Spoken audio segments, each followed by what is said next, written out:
이 시간 우리에게 주시는 하나님의 말씀은 마태복음 18장 1절에서 6절까지 말씀입니다. 아멘. 주님의 말씀이 온 나라에 편만해질 때까지, 주님 영광 주볼 때까지 모두가 하나님의 나라를 소망하며 하나님을 기쁘시게 찬양하기를 할렐루야 찬양대에서 함께 찬양했습니다. 가사의 내용을 따라 우리 또한 그렇게 하나님을 기쁘시게 하고 영화롭게 하는 하나님의 복된 사람으로 세워지는 우리 모두가 되어줄 수 있기를 주님의 이름으로 축원합니다.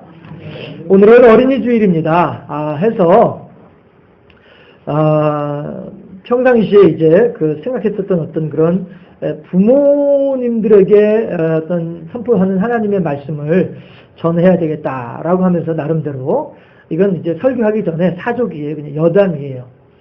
나름대로 이제 설교의 방향을 잡고서 설교문을 작성을 시작을 했는데 하나님께서는 철저하게 본문 위주로 설교를 하라라고 말씀하신 것 같다는 느낌을 받았어요.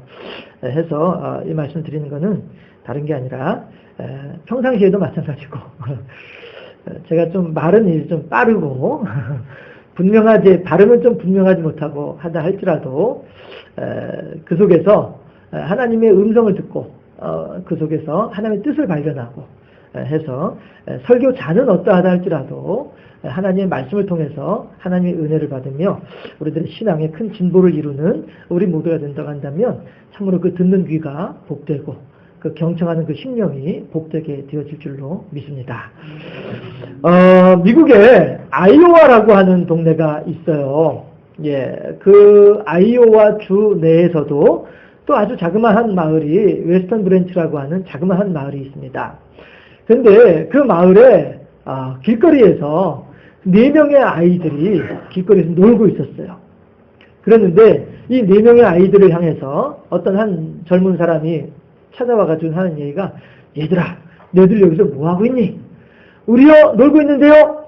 그래, 내가 오늘 너희들한테 아주 중요한 분을 소개를 해줄 테니까 나랑 같이 좀 가자 이랬어요. 그래서 4명의 아이들이 쫄래쫄래 따라왔네요, 이 양반을. 그런데 이 사람이 누구였냐 하면 교회학교 교사였어요. 그래서 이 선생님이 이 학생들을 열심히 가르쳤죠. 그랬는데 그렇게 하고서 이 학생들은 이제 시간이 지나면서 이제 장성해서 이제 그 마을을 떠났죠. 이 선생님이 은퇴하는 날 4통의 편지가 옵니다. 그런데 한 통은 중국 선교사로부터 왔고요. 한 통은 미국 연방은행 총재에게서 온 편지예요.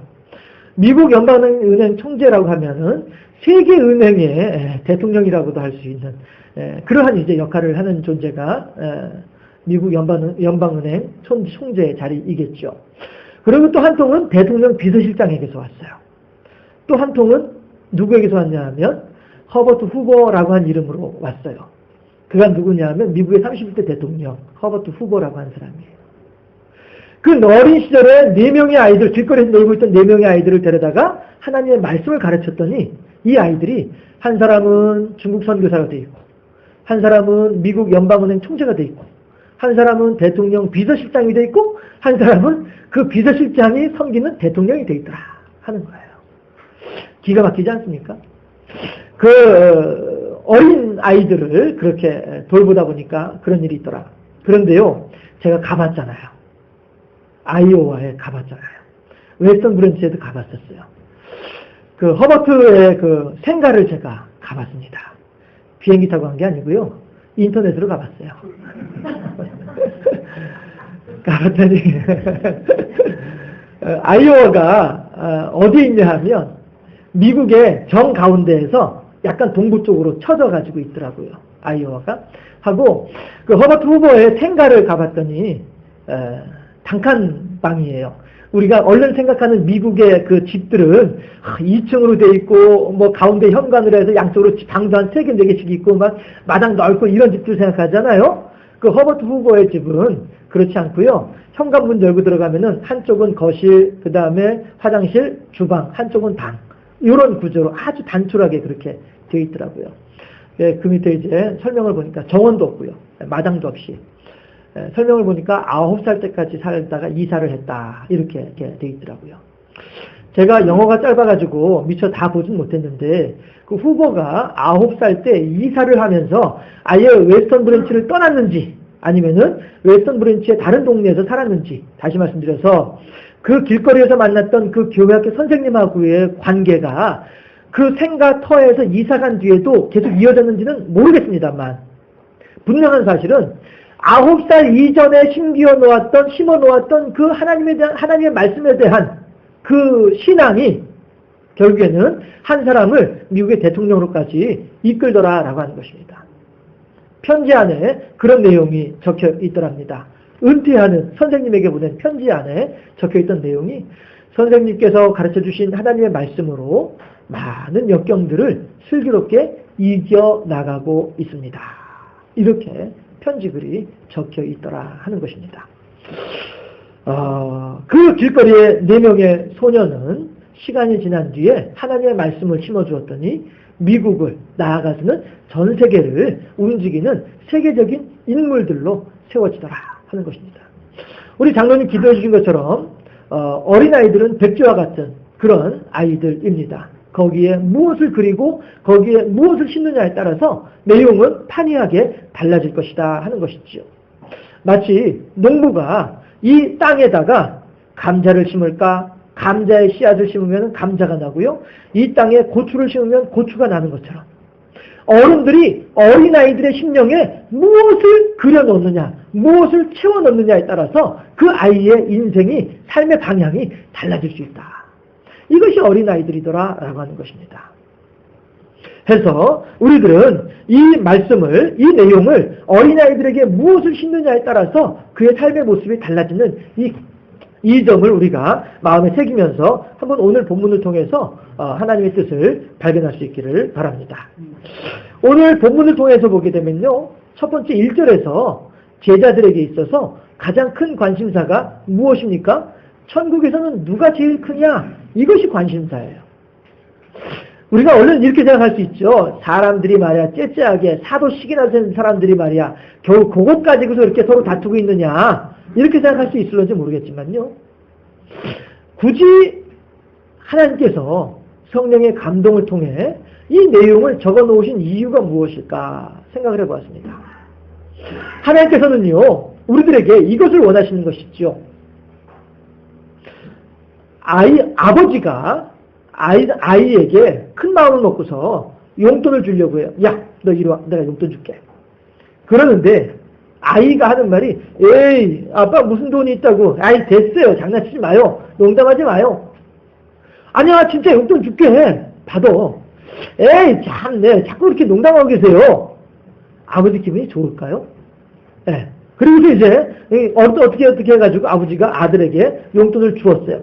그런데 그 용돈을 받으면서도 아들이 하는 얘기가, 참네, 웬일이야?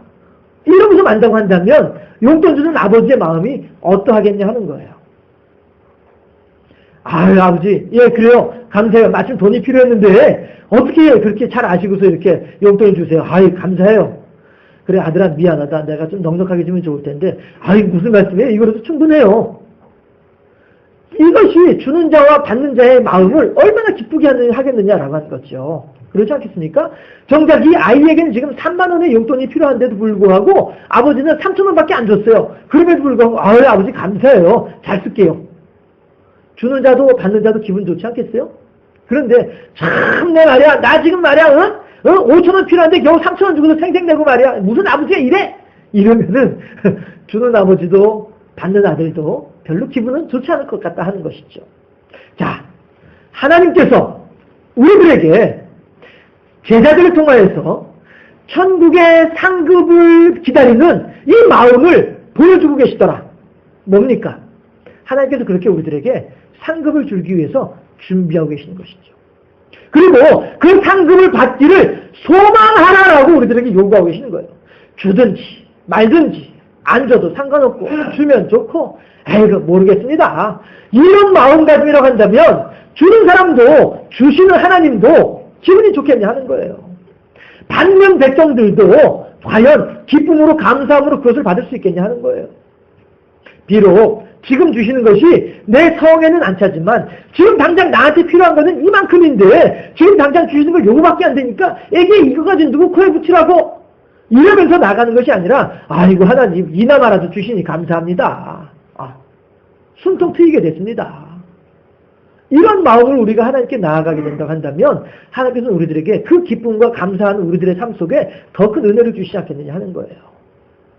하나님께서 우리들에게 지금 천국의 상급을 소망하라고 말씀을 하십니다.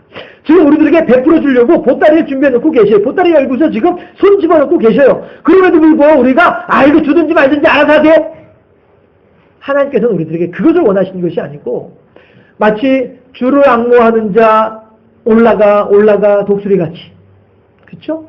소년이라도 곤비치 아니하고 뛰어가도 피곤치 아니하리라 하는 그 말씀 따라 우리도 그렇게 하나님께서 허락하시는 소망을 생각하면서 주여 내게도 주시옵소서. 내가 주님의 은혜를 바라고 주님의 사랑을 소망하고 하나님의 능력을 던지기를 소망하옵나이다. 하나님께 간절하게 기도할 때에 그 마음 가운데서 하나님께서는 영광을 받으시고 그 마음 가운데 하나님께서는 복을 더해 주실 것이다 하는 거예요.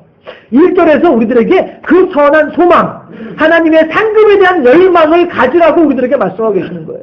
하나님은요, 곡식을 떠는 소의 입에 망을 씌우지 말라고 말씀을 하셨습니다.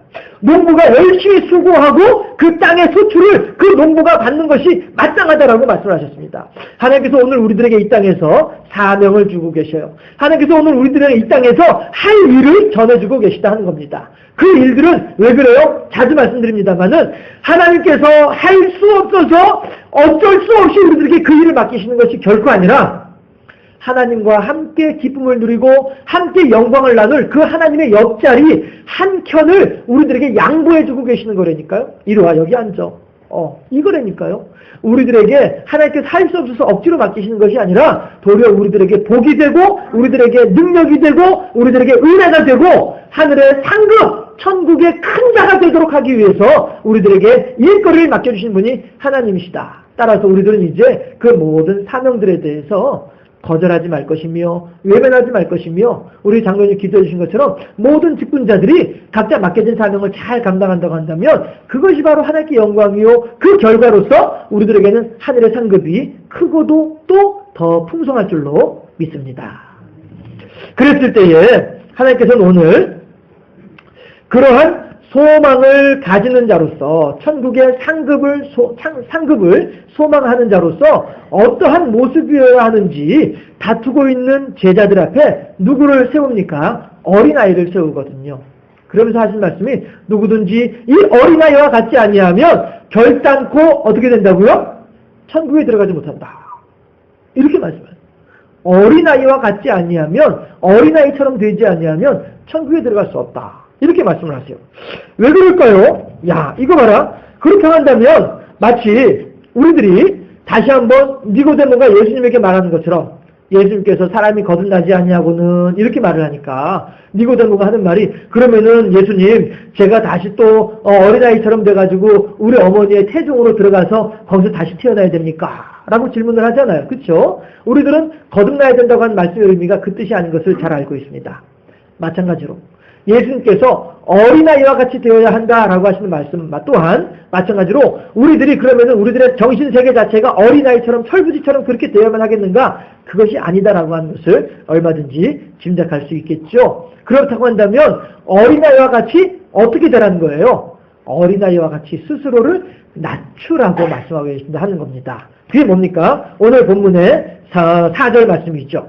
4절에서 하신 말씀이 그러므로 누구든지 이 어린아이와 같이 자기를 낮추는 사람이 천국에서 큰 자니라. 하나님 그 한 옆에서 쉬고 계세요. 내가 다 알아서 할게. 이게 나 자신을 낮추는 자세일까요? 아니 하나님이 뭐가 필요 있어. 그까짓 거 일하는데 내가 다 알아서 하는데 기도하지 마. 내가 다 알아서 할게. 걱정하지 마. 과연 이것이 나 자신을 낮추는 자세일까요? 마치 오늘 아침에 제가 교회학교 아동부 친구들하고 예배를 드리면서 그 친구들에게 그렇게 물어봤어요. 혹시 지금 학교 공부 그만두고 사회에 나가서 직장 생활하면 지금 여러분들 아빠나 엄마만큼 그렇게 월급 받을 수 있는 사람이 있으면 손들어봐. 그랬더니 아무도 없어요. 그런데 또 엄마나 아빠처럼 힘센 사람이 있으면 손들어봐 하더니 아무도 또 없어요.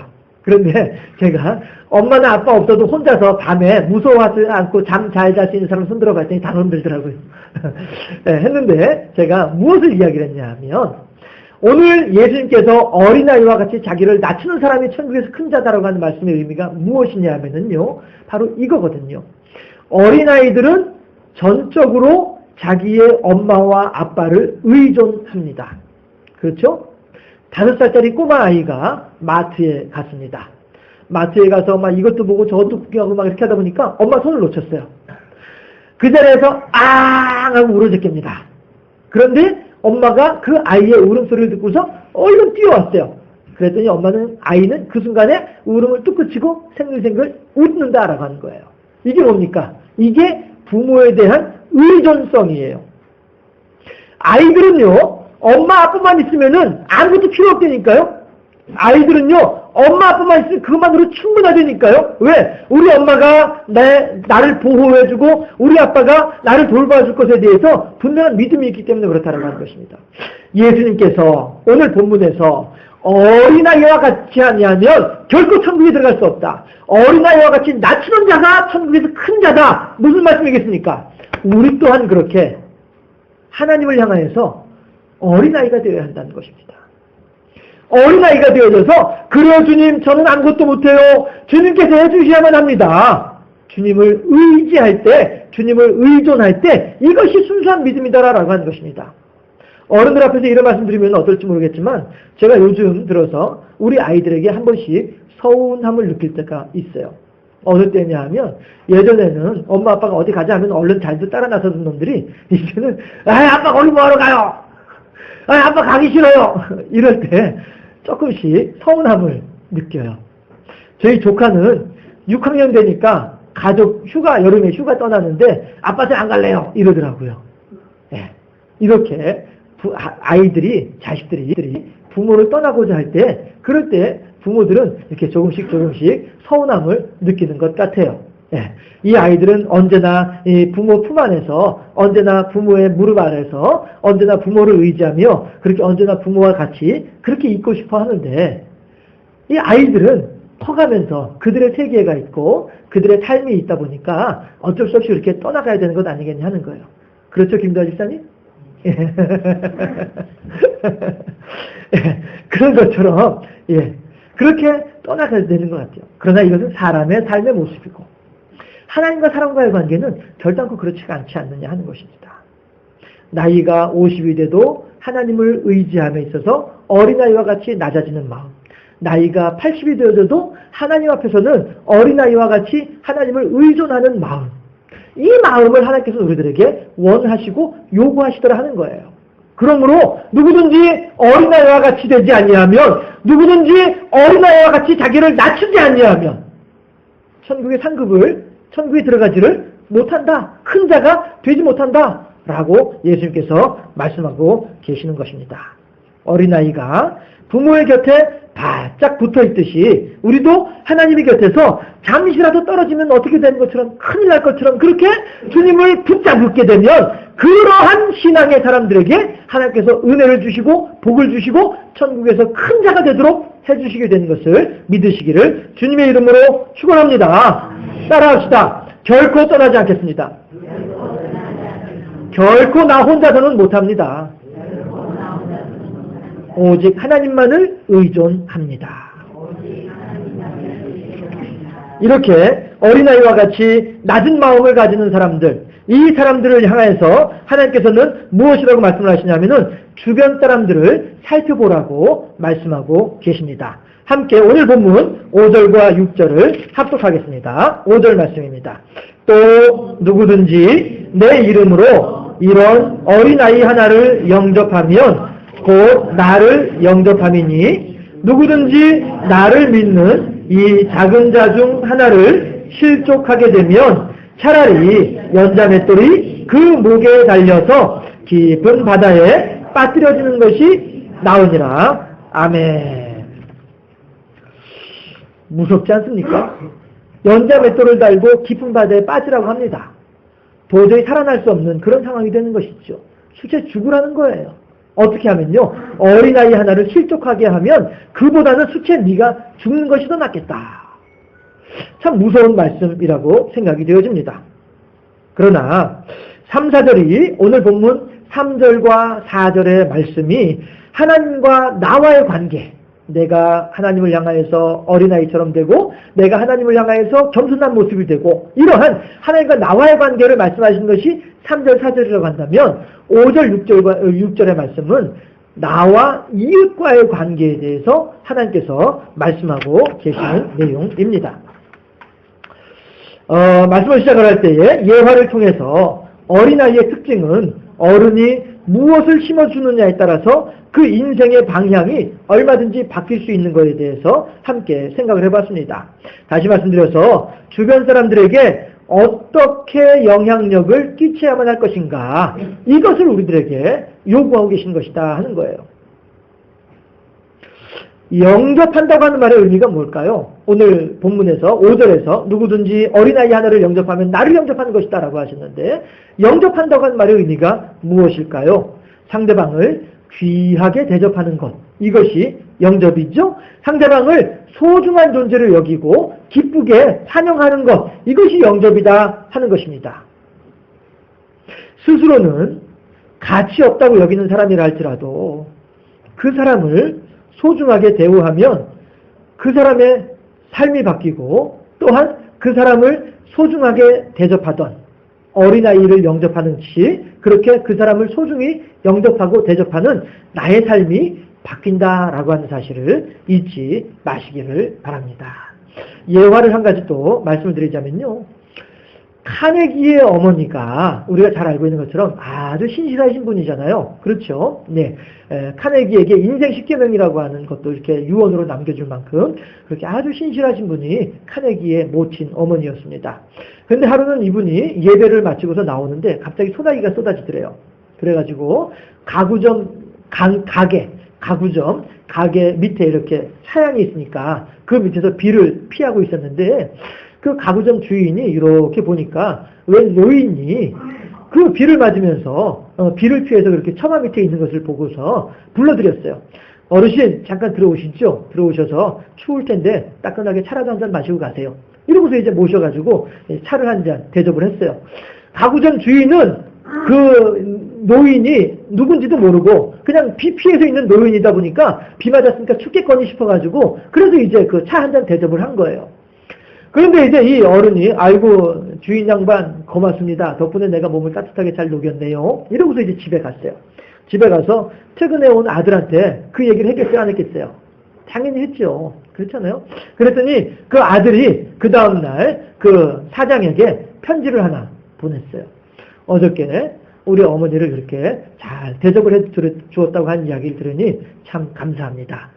내가 우리 회사에서 사용하는 모든 가구들을 당신 가게에서 구입을 하고자 하니 당신이 독점 납품을 할 수 있도록 권한을 주겠습니다.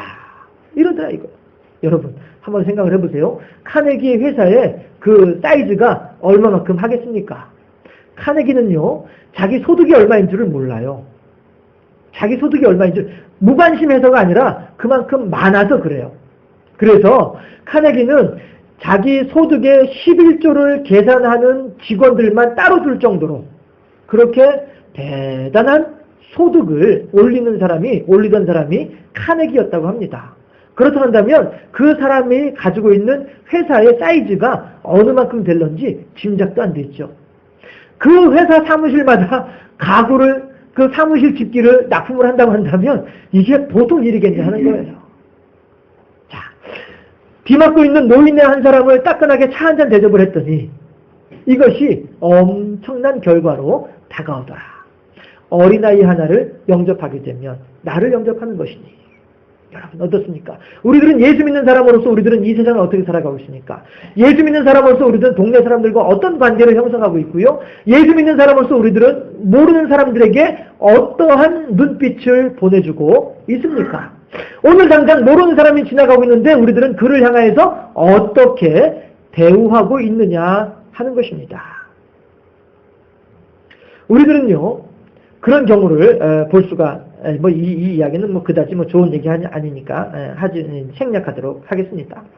어쨌든지 간에 오늘 하나님께서는 우리들에게 무엇이라고 말씀을 하시냐 하면 바리새인들을 두고서 말씀하시기를 천국 문 앞에 서가지고 자기들도 들어가지 않으면서 남들도 못 들어가게 하는 사람들이 바리새인들이더라. 이렇게 비난을 하고 계시는데 혹이라도 나로 인해서 누군가가 천국에 대한 소망을 잃어버리게 된다면 혹이라도 누군가가 나로 말미암아서 예수쟁이들 다 그렇지 이런 손가락질을 하게 된다고 한다면 그 한 사람만 구원받지 못하는 것이 아니라 그 사람으로 말미암아서 줄줄이 엄청나게 많은 사람들이 하나님에 대한 구원의 대열에 동참하지 못하는 일들이 있지 않겠느냐 하는 것입니다.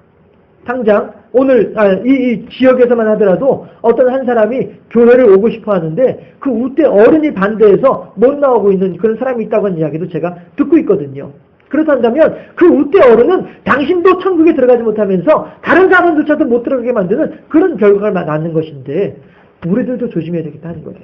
그 우때 어른인들 당신이 지금 하고 있는 일이 얼마나 엄청난 결과를 낳게 될 것인가에 대해서 알고서 그렇게 하시겠어요? 모르고서 그렇게 하시는 거겠죠.